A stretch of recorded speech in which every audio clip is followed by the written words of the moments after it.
नमस्कार मंडळी. स्टार प्रवाहावरील लक्ष्मीच्या पावलाने ही मालिका लोकप्रिय मालिकांपैकी एक होती.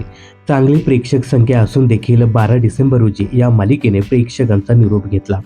काही दिवसापूर्वीच या मालिकेतील मुख्य अभिनेत्री ईशा केसकरने तिच्या वैयक्तिक कारणासाठी या मालिकेला रामराम ठोकला होता. ही मालिका सोडताना ईशाने सर्व चाहत्यांची माफी मागत त्यांचे आभारी मानले होते.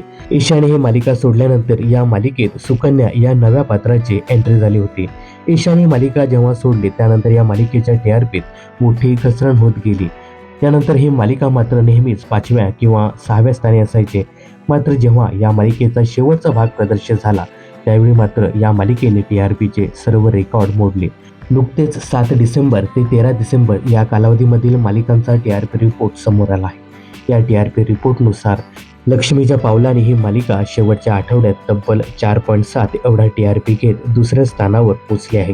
मालिका तर निरोप घेत आहे, परंतु या मालिकेचा शेवट कसा असेल हे पाहण्यासाठी प्रेक्षक खूपच उत्सुक होते. त्यामुळेच या मालिकेला शेवटच्या आठवड्यात चांगला टीआरपी मिळाला आहे.